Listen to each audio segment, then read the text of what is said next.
Hi everyone.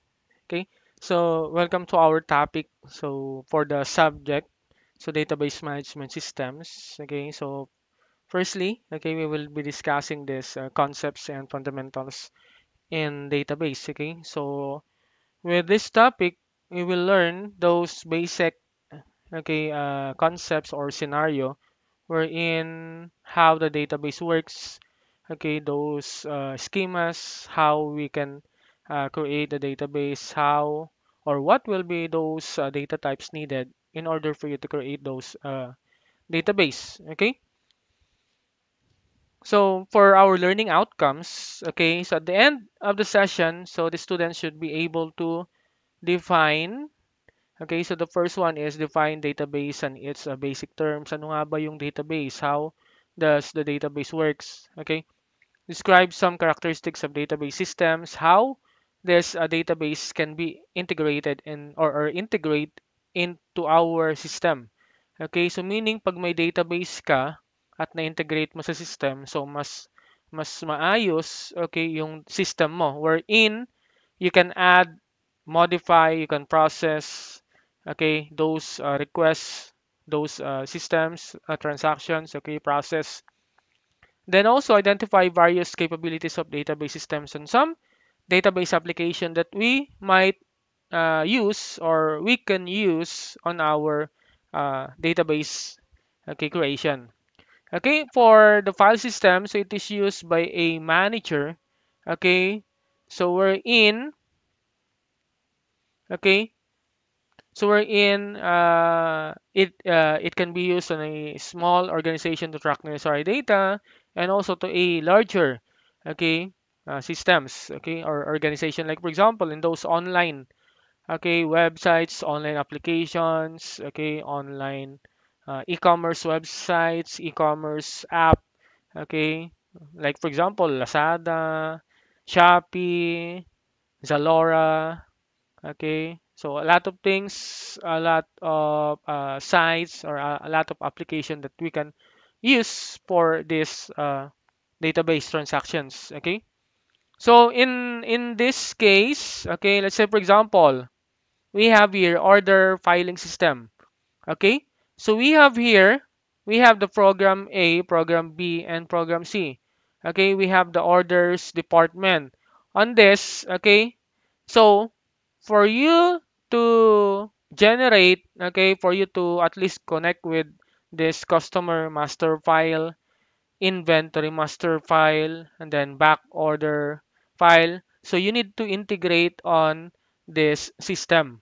Okay, so you need to at least work with the program, okay, behind that in order for you to take the customer request, the customer transaction. Okay, so since we have this customer master file, let's say for example, okay, so in order for us to make a necessary order or transaction, so we need to register first. Okay, let's say for example, nakakita ka ng nag-browse ka, okay, Shopee, for example, Shopee na lang. Okay, in order for you to use Shopee, okay, so you need to create your account. Okay, so fill in your information, your personal information, name, address, okay, then the age, okay, so etc. Okay, and then you can also link that in your bank. Okay, you can also integrate that in your GCash, your BPI, your BDO, and so on. Okay, you can integrate that, you can connect that. Okay, so Shopee, Lazada, and so on. So okay, even Grab. Okay, you can also order or transact Grab. Okay, so those are the customer details that we need to at least fill in first for us to register, for us to use that application. Okay, and then so after that we can at least try to order. Okay, mag-order ako. Let's say for example, I visit this Jollibee. Okay, sometimes you use Grab Food, or you can check the websites of Jollibee. Okay, wherein you can order food online. So it's up to you what will be the option you need to. So sa akin kasi, mas okay sa akin Grab. Okay, Grab food. So since nakikita mo doon, okay, nakikita mo yung mga area or restaurant wherein ano-ano yung food na available within your area. Okay? In that case, nakikita mo rin kung gaano kabilis, okay, kung gaano kalayo yung distance, okay, with those restaurants. Okay, sinasabi naman doon ilang minutes. Okay? So, with there, okay, or with that Grab application, so you can order, okay, fill in the necessary details, okay? So, order ka. Let's say, for example, gusto ko mag-order sa Jollibee. Okay? So, order ako ng 8 pieces chicken o yung bucket. Okay? So, then afterwards, okay, pay. So, it's up to you if you want to pay online or yung Grab Pay, okay? Or you can choose the payment method of cash payment or yung tinatawag na COD. Okay? So cash on delivery. Then afterwards, okay na order 'yan. And then yung inventory niya mag-update 'yan. Okay? So hindi po natin nakikita yung inventory niyan. Okay, hindi natin nakikita. Okay? Basta sa atin nag-order lang tayo. Okay? So once na na-purchase 'yan, so mag-update yung inventory niyan. Okay? Mag-update po 'yan. So afterwards, okay, pagka-update, so nabawasan yung item. O, nabawasan yung chicken. Automatic 'yan. Mag-update. So ang kagandahan doon with the system being used, okay, together with the database, automatically nag-update yung system. And then the database. Okay? So hindi ka na magmamano-mano na chine-check, okay? Oh, ito na lang yung ano ko, yung item ko, ito na lang yung titira. Okay? So, with that multiple transactions, okay, let's say for example, an hour, okay, meron kang 5 transaction per hour, okay, so equivalent to, let's say for example, 8 hours, okay, so meron ka kaagad, ano po, let's say for example, kung ilan yon, 5 times 8, so usually, okay, so meron kang 40, okay, transaction in 8 hours, okay? So try to imagine in a week, so meron kang, okay, so 280, okay, 280 transaction, 280. Okay, in a week, in a month, okay? So meron kang more or less 1,000 transaction. Okay? So try to imagine. So kung ikaw nagmamano-mano ka na mag-check, okay lang pag ito lang po in before, okay, so okay lang. Walang problem doon. But then pag maramihan na kasi, ang hirap po mag-check. Okay, that's why, okay, they need a system. Okay, that's why the system is being used, okay, to at least for those transaction na automatically. So hindi mo na po problemahin, di ba? Hindi ka na magkakaroon ng manual checking. Okay, hindi mo na kagad check lahat. Okay? Try to imagine, tignan mo. Okay? So in order, ano lang po ito, ordering system lang. Okay? So pag may back order, check niya. Ano ba yung mga back order? Bakit hindi nagtuloy? Let's say for example, cash on delivery. Okay, may in order. Okay? Syempre nagbawas na kaagad sa ano mo 'yon, sa inventory mo. Okay? Tapos biglang kinancel. Okay? And then hindi na makontak yung ano nag-purchase, okay? So pupunta ngayon sa back order 'yon. Okay? So yun po yung nagiging problem pag may mga back order. Okay, wherein marami pong customer na hindi po okay, ina-accept or hindi kumbaga nagtitrip, okay? Nagtitrip lang dun sa order nila so hindi nila tinutuloy. Okay? Then, accounting department, mayroong invoicing. Okay, and then andito yung inventory pricing, customer master file. Okay, and then payroll. Okay, so payroll system. So, andito po yung sa employee. So, depende po sa gagawin na program. Okay? Then, so disadvantages of a file system. Okay, so we have this program data dependence. Okay, dependence, and then duplication of data, limited data sharing, lengthy development times, and then excessive program maintenance. Okay, so yun po yung nagiging problem with those file systems. Okay, so with this, so pag let's say for example, oh, dahil mong program, okay, so nakakonect ka doon. Okay, lalo pag naka-local yan, local network. Okay, okay lang mag-local network or yung sa within the area network lang. Basta hindi nagdo-duplicate yung program mo or nag-update siya. Kasi meron yung iba, let's say for example, itong program mo is ito lang, let's say for example, may 10 computer ginagamit sa enrollment. Okay, sometimes, okay, yung iba kasi ganun ang ginagawa. Na wherein kada computer hindi nag-update, hindi naka-connect dun sa server. Okay, o ginagamit lang nila. O, let's say for example, in this case, okay, itong case na to, itong student na to, okay, na-encounter ko kasi yan, okay, in other school that I employed before, okay, nag-enroll kami. Okay, lalo yung pandemic time nag-enroll kami. So may in-install kaming mga system sa mga computer namin.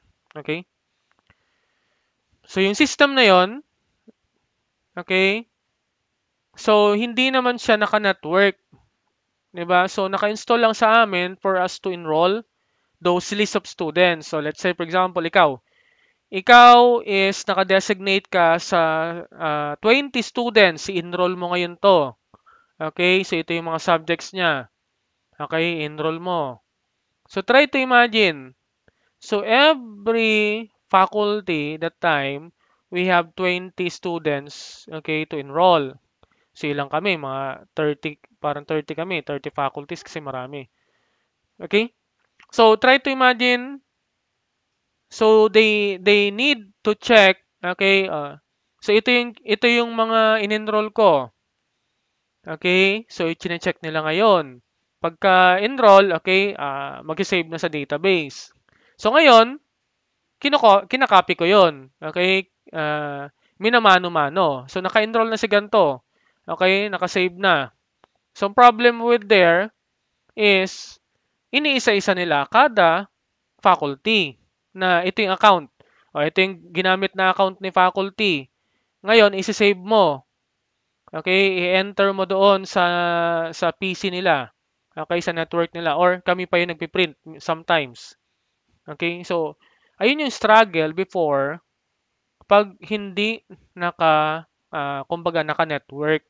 Okay, naka-network yung server. Hindi maayos yung networking, yung service, okay, hindi maayos. So, yung server network, hindi maayos. So, apparently, so yun po yung nagiging cause ng delays.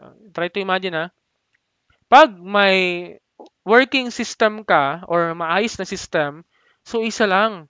Okay, let's say for example, kahit marami kayong unit na ginagamit ginagamit for enrollment, okay, simultaneous yun. Simultaneous na nagsasave doon sa server. Wherein, okay, pagka-save ko dito, nag-appear na kaagad doon sa system, sa database. Nag-update na kaagad. Okay, hindi yung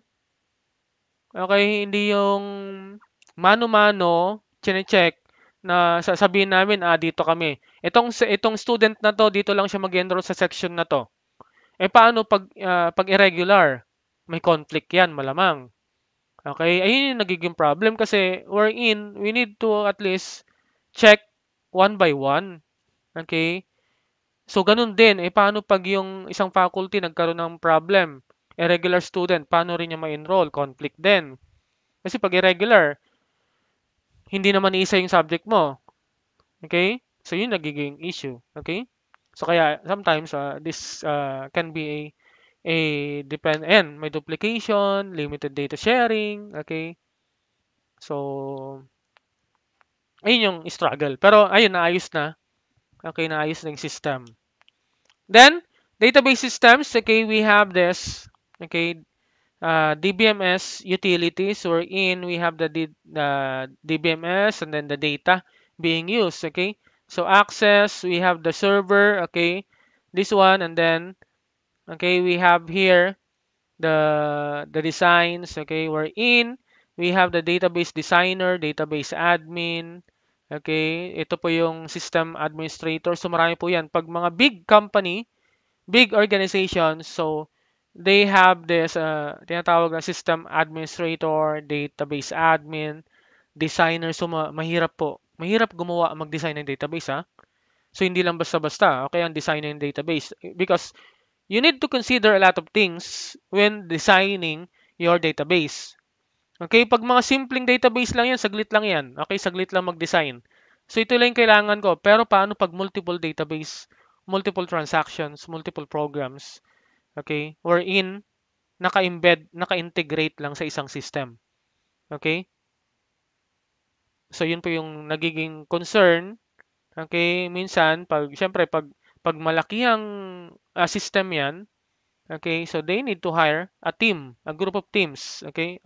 Group of professionals, okay, wherein andun po yung programmers, okay, wherein ito po yung application programs, wherein siya yung nagde-develop, analyst, okay, yung procedures and standards being used, okay, end user, sino ba yung gagamit, okay?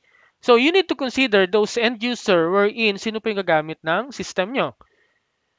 Okay? Kasi yung mga access ng bawat user, so we need to identify. Okay, let's say for example in enrollment system, o si registrar, head. So syempre kita niya lahat 'yan. Syempre head siya ng registrar. So dapat meron siyang access sa buong account, buong transactions, okay? So yung registrar stop, medyo limited yung transaction niya. Okay? Medyo limited kasi ito lang yung kailangan ko makita since registrar stop ako eh. Then faculty, kami mag-enroll kami kasi siyempre enrollment system, mag-a-assist kami. So since alam namin yung mga subjects ng students na dapat i-enroll. Okay? So nag-a-assist kami. So iba rin yung access namin compare doon sa registrar stop. Iba yung nakikita namin sa kung ano yung meron sa kanila. Okay? Kasi ito lang yung dapat naming makita, okay? Kasi nasa by department. Let's say for example, IT department. Okay, pang IT lang, pang IT content. Okay, yung mga subjects namin. So pang IT lang dapat makita namin. Okay, hindi ko pwedeng makita yung ibang subjects. Okay, wherein, syempre pang IT lang, yun lang yung mag-a-appear sa account ko, pang IT. Okay, iba rin yung pang accounting, iba rin yung pang psychology, nursing, okay, and so on. Okay? So those are the end users access that we need to at least analyze, okay, and then think of it na dapat kada user may okay, may iba't ibang access. Okay po. Then, so we have the database systems. Okay, we have the five major parts of a database system. So we have the hardware. Okay, ano ba yung mga gagamitin mo? Andun yung software, okay, operating system, DBMS software, ano yung gagamitin nyo? MySQL ba yung gagamitin ko? PHP may admin, MS SQL Server, okay, Oracle, and so on. Then application programs and utility software, and then people who will use the system. Okay, and then yung system admin, database designer, system analysts and programmers, and then end users. Okay, what will be the procedures or the process needed, and then what will be the type of data. Okay, ano may yung mga data na i-store mo? Pang, pang ano ba yan? School Automate. Pag School Automate, malakihang database yan. Kasi pag sinabing School Automate, andyan na po lahat. Andyan yung registrar, admission, HR, accounting, okay, yung student, account, wherein, yung student can check, okay, nung subject schedule, and then yung exam, announcement, grades. Then yung faculty can check or can check the subjects, and then yung uh, encode ng grades, okay, pwede rin kayo mag-encode, and so on. Okay, yung dean, iba rin yung access niya, and so on. Okay? Then, when we say database, a shared collection of related data used to support the activities of a particular organization. Okay? So it can be viewed as a repository of data that is defined once and then accessed by various users. Okay? So let's say for example, we have the database system wherein andito yung application program 1, 2, 3, 4, and so on. Okay, meron kang database, isang database. O may mga user nag-access din. Okay, in-access din nila yung system. Okay, so yung user, hindi naman directly uma-access siya sa database. Dumadaan po yan sa pinaka-system or yung form, which is being designed by those developer.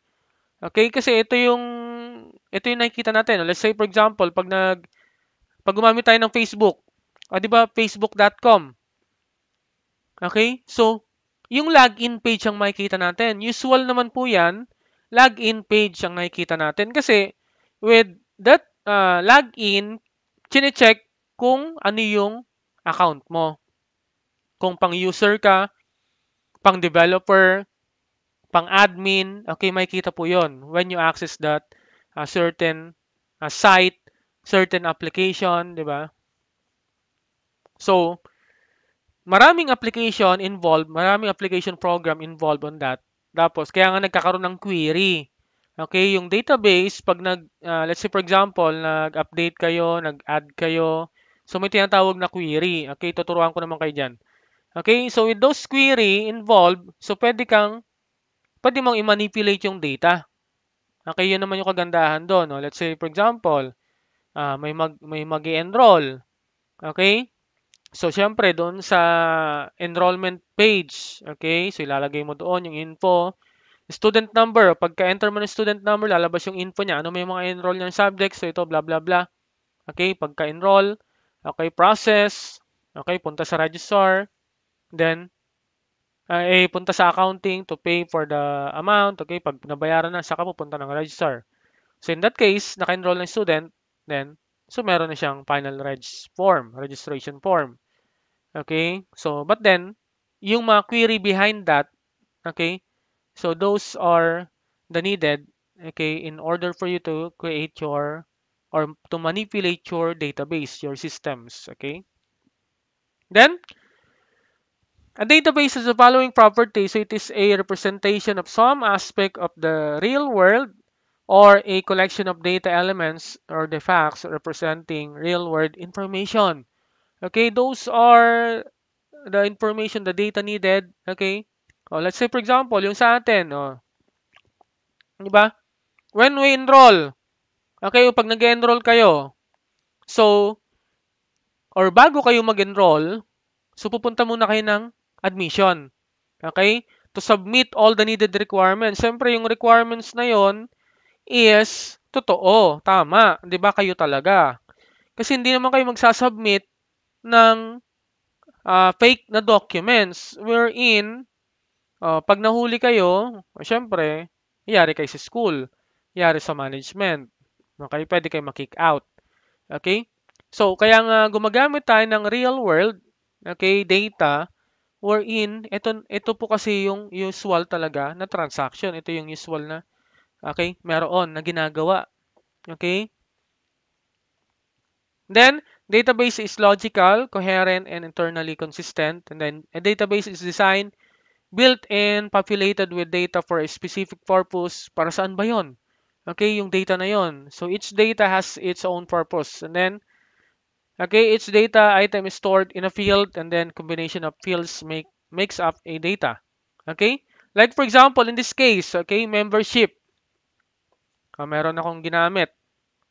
Okay, pag membership, importante ito. Yan, importante yan, ID.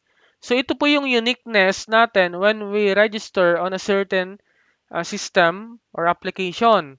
Or as a student, ito yung okay, uniqueness mo. Ikaw lang, nag-iisa ka lang yan. May hawak ng student number na yan. So supposed to be, wala po dapat makakahawak or magkakaroon ng duplication. Or sa'yo lang talaga yan, yung student number na yan. Okay, para sa amin, employee ID, ito lang, uniqueness namin. Okay, so kasi pag in-enter mo yung information na yun, lalabas na. Okay, yung information, yung data, okay, na ginamit. Okay, pagka-enter mo nung ID, so mag-a-appear na lahat ng information na doon. Pag naka-save na, pag naka-store na, okay, sa database. Pero pag hindi pa, so i-store mo, magkikreate ka. Okay? So database management system stores data in such a way that it becomes easier to retrieve, manipulate, and produce information. Ayan po. Once na na-save mo na sa database, okay, you can do this. Okay, retrieve. Okay, retrieve. Pagka-enter mo ng ID, okay, o bibigay na kaagad sa yung data. Okay, manipulate. Ano ba yung gusto mong gawin? Okay, you can manipulate that, okay, by the means of those application program na ginagawa ng developer. So ito para dito, okay? Then produce information, okay? So in database management systems, we have this characteristic. So we have the real world entity, okay, relation-based tables, isolation of data and application, less redundancy. Yeah. Okay? So may eliminate po yung redundancy ng data. Okay, consistency, query language. Okay, ito pa yung sinasabi ko na query. Wherein those manipulation of database or application program can be used or can be applied the query language wherein you can at least retrieve, you can add, you can modify, you can produce information. Okay, you can manipulate those data with the help of query. And then ACID properties, okay, multi-user and concurrent access, multiple views, and then security. Okay, so it is important for your database to have a security. Okay, then again, database management system. So we have this traditional banking system. Okay, DBMS. So before, okay, nung nag-withdraw ako noon, okay, so wala pang ATM noon eh. Okay, yung nag-withdraw ako noon nung pensyon ng lola ko. May bata pa ako noon. Okay, so sinasamahan ko, sometimes sasamahan ko yung lola ko nung high school pa ako noon. Okay? So before, walang ATM. Okay? So bank book lang. Okay? So sa bank book, okay, you can at least, okay, uh, visit only, okay? Kahit ngayon pa rin naman eh, pag naka-bank book ka, so kung saan ka nag-open ng account, dun mo lang, okay, makukuha yung or doon ka lang makapag-deposit, makapag-withdraw, okay? So yung before kasi wala pang ATM. So ngayon, okay? So ngayon po may bank book ka, tapos may kasama ng ATM. Okay, automatic po 'yon na pag nag-deposit ka doon sa account na 'yon ng ATM, okay? Tapos yung bank book mo ngayon, pwede po 'yun pwede mong ipa-update ngayon yung information or yung kung ano na laman, kung magkano na laman. Although nakikita mo naman siya online, okay, pero mas maganda pa rin na ina-update mo yung bank book na ito yung laman. Okay? Para pag in case na wala yung ATM mo, meron kang bank book. Okay? Pwede ka pa rin mag-withdraw. Okay? Ang kagandahan lang pag may ATM, nagagamit mo online transaction. Okay, pwede ka mag-transfer online. And then, pwede ka rin gumamit ng bank book. Before kasi, bank book lang. Okay? So, doon ka lang pwede mag-withdraw, mag-deposit in that bank only. Okay? So, unlike ngayon, okay, again, ulit ko ngayon, yung bank book, yung isang account mo, pwede kang magkaroon ng bank book tsaka ATM. Okay? Wherein, pag nag-transfer, okay, papunta doon sa account mo na mayroong bank book, okay, nakikita mo yun online through your ATM. Na-register kasi yan. So, para in case, okay, deposit ka lang ng deposit ngayon, para ma-update yung bank book mo, kailangan mong ipa-update doon sa sa teller. Okay? Punta ka lang ng bangko. So at least may duplication ka ngayon. Okay, nakikita mo yung pera mo doon sa online. At the same time, meron ka ring copy, bank book. Okay? So yung mga yun yung before na at least na develop na mas maayos, okay? So yung bank DBMS, okay, merong loan department, account department, personnel. So okay, stored only on the database. Okay? So marami po 'yan. Okay? So DBMS users, so end users, admin, administrators, and then designers. Okay?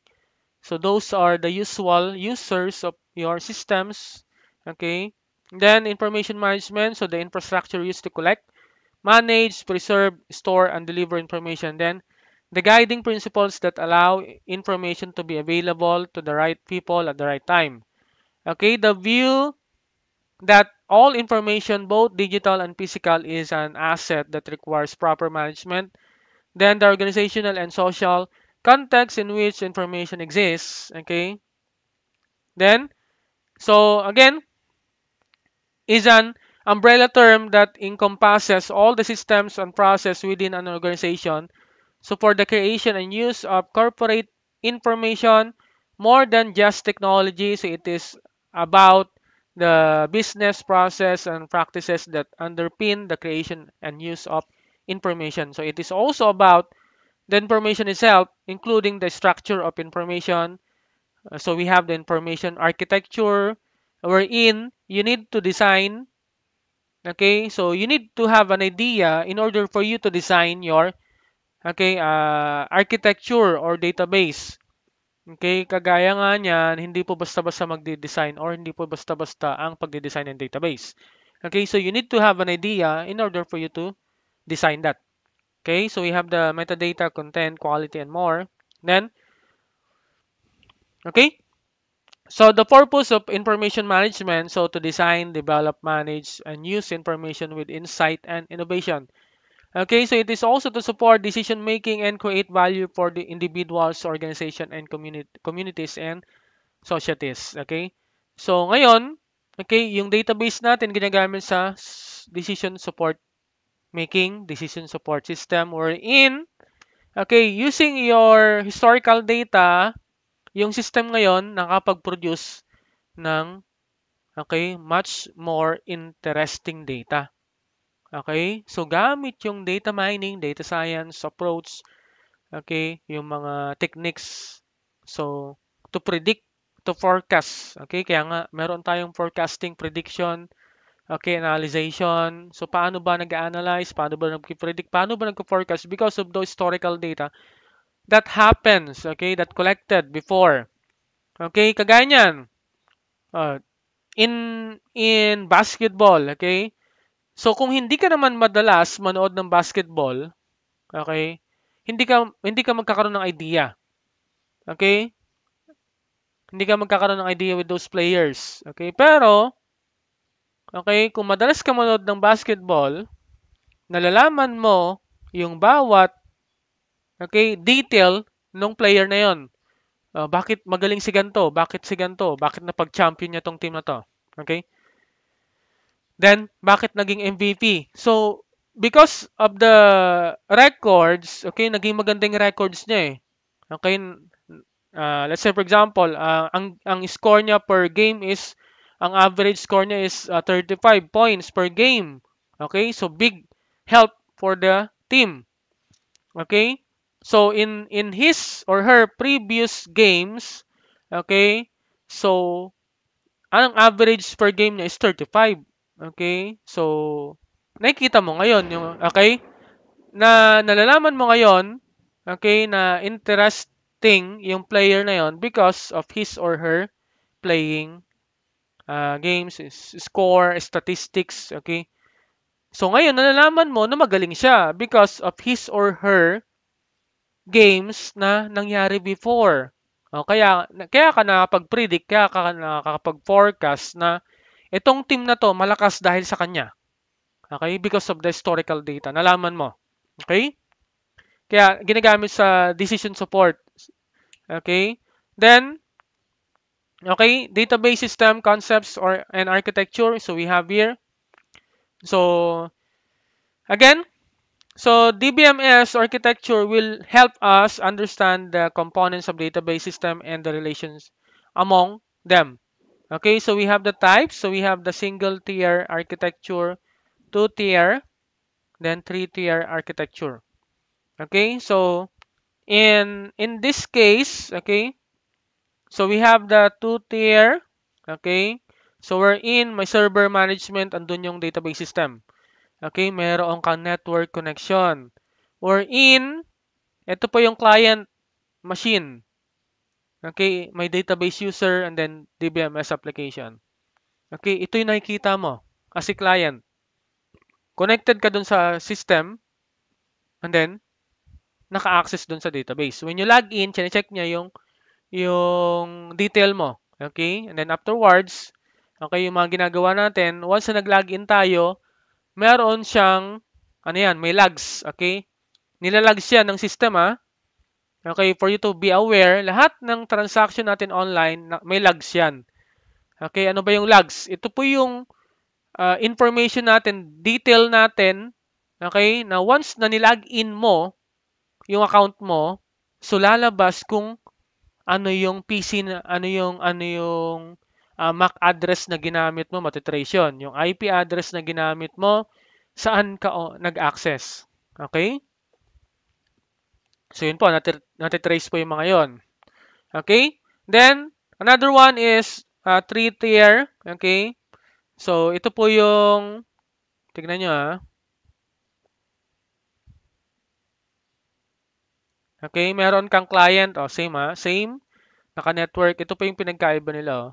Yung server machine, okay? So meron server DBMS application and then another is a database system. Okay? We're in. So andito po yung pinaka server management, okay, or the DBMS application, okay? And then another backup, okay, meron pong DBMS system. Let's say for example, nagkaroon ng problem itong server ng database, okay? Okay? Meron ka pang another backup, okay, which is yung DBMS system or database system. Wherein, okay, a lot of companies use these techniques in order for them to be at least safe. Okay, let's say for example, ginagamit ito para ma-prevent yung tinatawag na ang tawag doon, yung para pag na-bypass yung security, pag na-hack yung system, hindi makukuha yung buong database. So may backup pa. Okay, I forgot that term. So ito yung hina-hijack yung yung database, okay, yung system mo para yung lahat ng database mo is encrypted, hindi mo magagamit. Okay? So I forgot the term. Okay? So mamaya pag naalala ko. Anyway, okay? So we have here again the DBMS 3-level architecture. Yun pala, ransomware. Yan, naalala ko na, ransomware. Ayan, pag na ransomware yung system mo, ibig sabihin encrypted lahat ng database mo. Encrypted. Okay? So, kaya yung iba gumagamit ng another database para ma-backup yung system nila. Wherein, okay, matindi yung security doon, so mahirap pasukin. Okay? So, ayun po yung nagiging concern ng iba. Okay? Anyway, so, this architecture has 3 levels. Okay? So, external, conceptual, and then internal level. Okay? Pag external, ito yung nakikita natin. Ito yung nakikita natin. Okay? So, ito yung bawat user, when you log in the Facebook, facebook.com, so ito yung nakikita natin. User 1, user 2, nag-log in, pare-paras tayong user, okay? Conceptual, this is the design, okay? Ito yung concept ng design, wherein, pag nag-login ka, ito yung makikita mo, okay? Ito yung makikita mo. When you log in, ano ba yung makikita ko? Okay, content, ano ba ako? Content maker ba ako? Gumagawa ba ako ng content ko. So pag gumagawa ka ng content mo, babayaran ka. Iba yung makikita mo, okay, when you access your Facebook. So same thing with the normal user na hindi po content creator. Then yung internal level, okay, wherein those physical design or yung internal design ng database. Okay? O ito, since content creator ka, ito yung nakikita mo. Ito yung meron sa design mo, ito yung meron sa database mo. Since regular user ka, ito yung nakikita mo. Okay? Those design. Then, database abstraction, three levels of abstraction: physical, logical, and then view. Okay, ganun din po yun. Physical, okay, design, logical design, then yung physical, yung view. Okay? So schema, okay, so design of a database called the schema. So schema contains schema objects like table, foreign key, primary key, views, columns, data types, stored, procedures, at a lot of things. Okay? So ituturo ko po yan as we go on in our lectures. Okay? So in a schema, there is three types. We have the physical, logical, and view schema. Okay? So like for this, okay? So let's say for example, how you will connect those table. Okay? So tatlong table po 'yan ha. Okay, yung buo na to is database. Database 'yan. Okay, each database meron table na tinatawag. Okay, table 1, table course. Okay, table course, table student, table section. Okay, yun po yung tawag mo eh. Okay, yung course meron siyang ID. Okay, palagi po 'yan. Then course name, department, and then student ID, meron. Student, meron siyang ID, student name, and then yung course. Okay? Siyempre, it's a student, meron siyang course. Ano yung connect mo doon? So ito primary key. Primary key or PK. Okay? PK. Primary key, ito po yung ginagamit. Okay? Ito po yung uniqueness. Pag sinabing primary key, ito yung uniqueness ng isang table. Okay, kagaya niyan, course ID. Since nasa course ka, meron kang course ID. Uniqueness yon. Okay, hindi pwedeng magkaroon ng duplication. Student, okay, meron akong student ID. Uniqueness ko is yung student ID. Kaya primary key. Nagkakaroon ng foreign key, ayan po, FK, foreign key. Kapag yung table mo is ina-access niya or kailangan niyang i-access yung isang table. This one, PK, kaya nga may tignan nyo, may ano siya. Okay? Papunta roon. Kasi, from primary key, yan po from primary key, dito po, okay, papunta doon kay course ID. Iko-connect ko para pag kinol ko yung ID na yon, let's say for example, okay, anong course ng student na yon? IT. Ang ID niya is 001. Okay? Pagka-enter ko nung 001, lalabas yung course name. Okay? And then yung department. Dito naman, sa section. Okay? Siyempre, pag sinabing section, andoon yung student ID, yung section ID, yung course ID. Isasama mo sila. Okay? Section. Okay? Sa section na to, ilan ang merong or ilan ang student na enrolled. Okay? Yan po. Ito. Okay? Ito, primary key. Okay? Kasi section. Okay? Ito, foreign key. Kasi ina-access mo sa kabilang table. Foreign key. Ina-access ko rin sa kabilang table. Yan po. Okay? Papunta dyan. Okay? Ito naman, student ID. Okay? Papunta po dito. Okay? So, yun po. Kaya nagkakaroon ng foreign key. Okay? Ulitin ko. Pag primary key, so uniqueness ng table na yon. Uniqueness, hindi nagkakaroon ng duplication. Even on our case, okay? So, pag human, ang uniqueness po natin is biometrics. Okay? Uniqueness natin, pinaka-uniqueness natin is yung biometrics natin. Kahit kambal po kayo, magkaiba kayo ng thumbprint. Okay? Magkaiba po yan, ha? Okay, kaya primary key. So, dito, okay, pag foreign key, so ibig sabihin, magkakaroon lang siya ng foreign key pag ina-access mo yon using your primary key. Okay? So, instances, data stored in database at a particular moment of time. It contains a snapshot of the database, and then DBMS ensures that every instance or state is in a valid state. So by diligently following all the validations, constraints, and conditions that the database designers have imposed, okay? Also, data models, okay? Modeling of the data description, data semantics, and consistency. Then constraints of the data.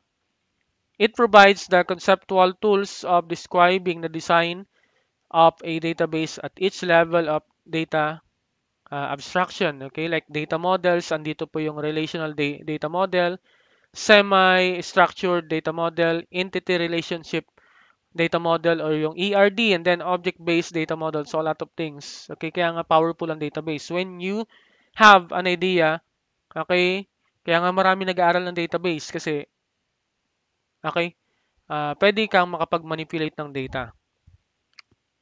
Then, in data independence, so the capacity to change the schema at one level of a database system without having change, so the schema at the next higher level, so we have the two types. So we have the logical data independence and then yung physical data independence. Okay? So with this, okay, so again, DBMS languages has appropriate languages and interface to express data or database queries and updates. Okay? So yung database languages can be used to read, store, and update the data in the database. Okay? So marami pong klase ng DBMS language that you can at least apply or use. Okay? So it's up to you. Like for example, DDL. Okay?